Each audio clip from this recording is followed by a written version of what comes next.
నమస్తే అన్న, అందరికీ నమస్కారం. ఈరోజు కువైట్లో ఉన్న దినార్ రేటు విలువ గురించి తెలుసుకున్నాం. ఈరోజు కువైట్లో ఒక దినారు 296 రూపాయల 1 పైసాగా ఉంది. 1000 రూపాయలకు 3 దినార్ల 378 ఫిల్స్ అయితే మనం చెల్లించాల్సి ఉంటుంది. 10,000 రూపాయలకు 33 దినార్ల 780 ఫిల్స్, 20,000 రూపాయలకు 67 దినార్ల 560 ఫిల్స్, 30,000 రూపాయలకు 101 దినారు 340 ఫిల్స్ అయితే మనం చెల్లించాల్సి ఉంటుంది.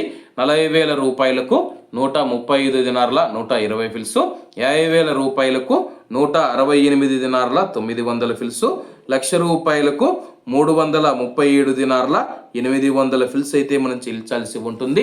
అలాగే నిన్న ఉదయం కువైట్లో ఒక దినారు 296 రూపాయల 1 పైసాగా ఉంది. నిన్నటికి ఈ రోజుకి కువైట్ దినార్ రేటులో ఎటువంటి మార్పు లేదని చెప్పేసి మార్కెట్ వర్గాలు వెల్లడించాయి. అలాగే ఈ రోజు కువైట్ దినార్ రేటులో స్వల్ప మార్పులు ఉండే అవకాశాలు ఉన్నాయని చెప్పేసి మార్కెట్ నిపుణులు తెలిపారు. ఇవన్న ఈ రోజు కువైట్లో ఉన్న దినార్ రేటు. మరిన్ని విశేషాలతో రేపటి వీడియోలో కలుద్దాం. అంతవరకు అందరూ బాగుండాలి, అందులో మనం ఉండాలి. అందరికీ నమస్తే అన్న, జై హింద్.